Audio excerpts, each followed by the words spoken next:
اور اس کا مقصد نہ صرف دل کے امراض سے آگاہی ہے بلکہ اس کے امراض سے بچاؤ کے لیے جو ضروری تدابیر ہیں اس کے بارے میں پبلک کو آگاہ کرنا ہے۔ جیسے کہ آپ سب لوگ جانتے ہیں کہ دل کی بیماری اس وقت ڈیتھ کا سب سے بڑا ذریعہ ہے، اور یہ نہ صرف ترقی یافتہ ممالک میں ہے بلکہ ترقی پذیر ممالک میں اس کی شرح اس سے بھی زیادہ ہے۔ بدقسمتی سے پاکستان بھی اس سے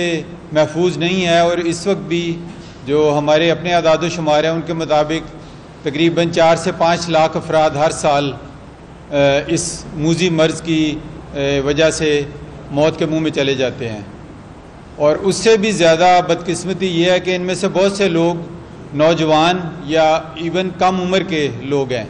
تو یہ بیماری جو ہے یہ آہستہ آہستہ کم عمر کی طرف سرایت کرتی جا رہی ہے۔ جو اس میں اچھی چیز ہے وہ یہ ہے کہ 80% جو یہ بیماری ہے یہ پریونٹیبل ہے۔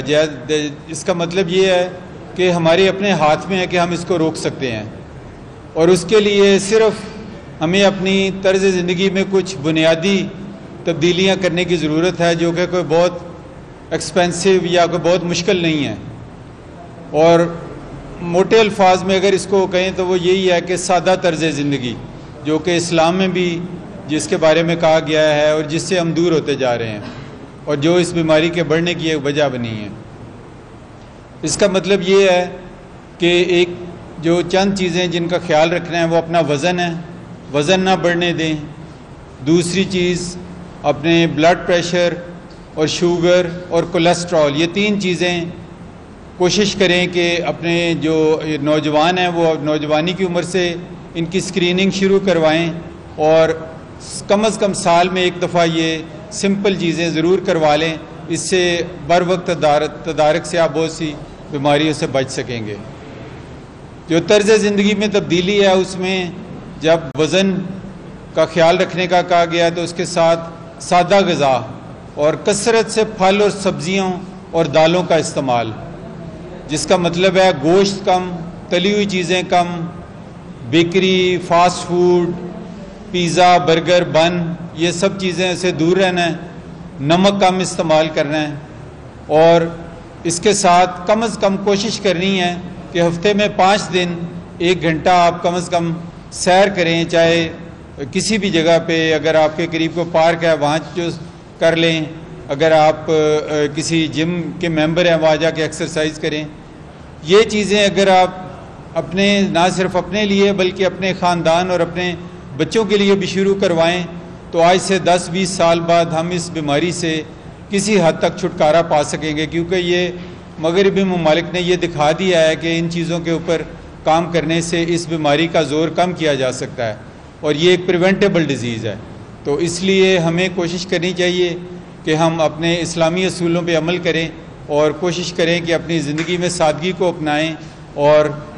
سادہ غذا اور اپنا سادہ طرز زندگی اس کو اپنائیں، اور اس کے ساتھ ساتھ ایک ضروری چیز ہے کہ کم از کم 7 سے 8 گھنٹے کی پرسکون نیند۔ جب نیند کا فقدان ہوتا ہے تو اس کے ساتھ بھی انسان اس بیماری کا اس کو ایک رسک بڑھتا جاتا ہے۔ تو میرا یہی پیغام ہے کہ ان بنیادی اصولوں پہ عمل کر کے آپ اس بیماری سے بچ سکتے ہیں۔ شکریہ۔ پہلے جیسے ہم لوگ دالیا عیز استعمال کرتے تھے، اس کے بعد انہوں نے ایڈیبل آئل آئے، تو اب آئل کو بھی کہہ رہے ہیں کہ اس میں بھی ڈفرینس ہے۔ اس طرح کچھ لوگ کہہ رہے ہیں کہ سب سے جو ہے وہ استعمال کرنا چاہیے۔ آپ یہ ایکچولی بڑا کنٹروورشل ٹاپک ہے، کیونکہ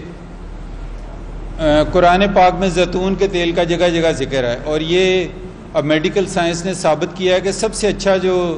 آئل ہے جو ہارٹ کے لیے بھی اور جسم کے لیے وہ زیتون کا تیل ہے۔ اب زیتون کا تیل جو ہے اس کا ایک بوائلنگ پوائنٹ ہوتا ہے جو کہ ہر تیل کا ڈیفرنٹ ہوتا ہے، جس کا مطلب یہ ہے کہ اس کو ہم بہت زیادہ گرم نہیں کر سکتے یا اس کو بہت زیادہ اس میں چیزیں پکا نہیں سکتے، کیونکہ وہ ڈی نیچر ہو جاتا ہے اور اس کی جو افادیت ہے وہ کم رہ جاتی ہے۔ تو اس کا پیغام یہی ہے کہ کوشش کریں کہ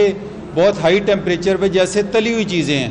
یہ بہت ہائی ٹیمپریچر پہ بنتی ہیں، تو اس میں جو بھی تیل یوز کریں گے نا وہ اس کی کمپوزیشن بجائے فائدے کے وہ نقصان میں جائے گی۔ تو اس کے مطلب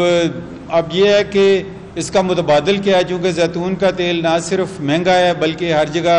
اس کی ہے بھی نہیں، اویلیبل بھی نہیں ہے۔ خوش قسمتی سے اب پاکستان میں کلر کہار اور کچھ علاقوں میں اس کی کاشت کافی شدت سے ہو رہی ہے، اور امید ہے کہ اب یہ سستا ہو جائے گا۔ تو عام گھر میں کھانے پینے کے لیے آپ کوئی بھی ویجیٹیبل آئل استعمال کر سکتے ہیں، بناسپتی گھی بالکل استعمال نہیں کرنا، اور اس پہ ہم نے فوڈ ہیلتھ اتھارٹی کے تعاون سے اس پہ پابندی لگائی، کیونکہ وہ نہایت نقصان دہ چیز تھی۔ اور اس کے علاوہ دیکھیں جو موٹی موٹی چیز ہے کہ ڈبوں میں جو بھی چیزیں بند بازار میں ملتی ہیں وہ کسی نہ کسی حد تک نقصان دہ ہے، چاہے وہ تیل ہے، چاہے وہ شربت ہے، چاہے وہ بوتل ہے۔ تو جو بھی چیز آپ کو تازہ مل سکتی ہے وہ بہتر ہے۔ تو اب اگر مکھن یا گھی کا کہا جائے تو وہ بہت کم مقدار میں شاید اتنا نقصان دہ نہ ہو، بجائے اس کے کہ آپ اگر اس کا مقابلہ کریں خدا نہ خواستہ کسی مضر صحت آئل کے ساتھ، کیونکہ کئی ہمیں رپورٹس ملی کہ جو جس چیز سے گھی بناتے ہیں وہ انڈسٹریل آئل ہے، اور وہ فوڈ گریڈ کوالٹی کا آئل نہیں ہے جو امپورٹ ہوتا ہے، پام آئل۔ تو اس لیے یہ ایک مطلب مشکل سا ایک ہے۔ کوشش کریں کم سے کم تیل یا گھی یا مکھن جو بھی استعمال کر رہے ہیں بہت کم ڈالیں، اور چیزوں کو تلیں نہ۔ اگر آپ پرانے آج سے 50-60 سال پہلے چلے جائیں، ہم تو اس چونکہ زمانے میں گزرے ہوئے ہیں، تو وہ بہت معمولی سا ڈال کے اور ہانڈی میں سلو کوکنگ کرتے تھے، جو کہ سب سے اچھا اور یعنی کہ قوت بخش طریقہ ہے پکانے کا۔ بدقسمتی سے وہ پریشر کوکر کے آنے سے اور تلنے سے وہ طریقہ پکنے کا ختم ہو گیا، اور خواتین بھی شاید اتنا ٹائم نہیں دے رہی اس کو، کیونکہ وہ سلو کوکنگ کا پروسیس تھا، اس میں جو کھانے کی افادیت تھی وہ برقرار رہتی تھی۔ تو اس لیے یہ مطلب اس کا مختصر سا حل ہے، لیکن میرے ساتھی جو ہے شاید اور روشنی ڈال سکیں، کیونکہ یہ بڑا اہم ٹاپک ہے اور ہر ایک کو افیکٹ کرتا ہے۔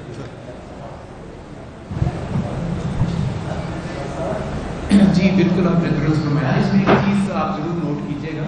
یہ جو بینیفٹ ہے وہ بینیفٹ اتنا زیادہ نہیں ہے کہ ہم سمجھیں کہ زیتون کا تیل ہے تو جتنا مرضی کھا لیں۔ تو اگر آپ اس کی تعداد 20 سے 25% زیادہ کر دیں گے تو وہ اتنا ہی ہارمفل ہو جائے گا۔ سو دیکھنے والی بات یہ ہے کہ آپ کی فزیکل ایکٹیویٹی سارے دن میں کتنی ہے، اور آپ کی دن میں آپ کی کیلریز کی ریکوائرمنٹ کتنی ہے، کتنے حرارے چاہیے آپ کو۔ اگر آپ کو 1600 یا 1800 کیلری جسے ہم کہتے ہیں اس قسم کی ڈائٹ چاہیے، تو اس میں سے آپ نے 3 پورشن کرنے ہیں۔ کتنا آپ فیٹ لے سکتے ہیں، کتنا کاربوہائیڈریٹ لے سکتے ہیں، ٹھیک ہے جی، اور کتنا پروٹین لے سکتے ہیں۔ جو حصہ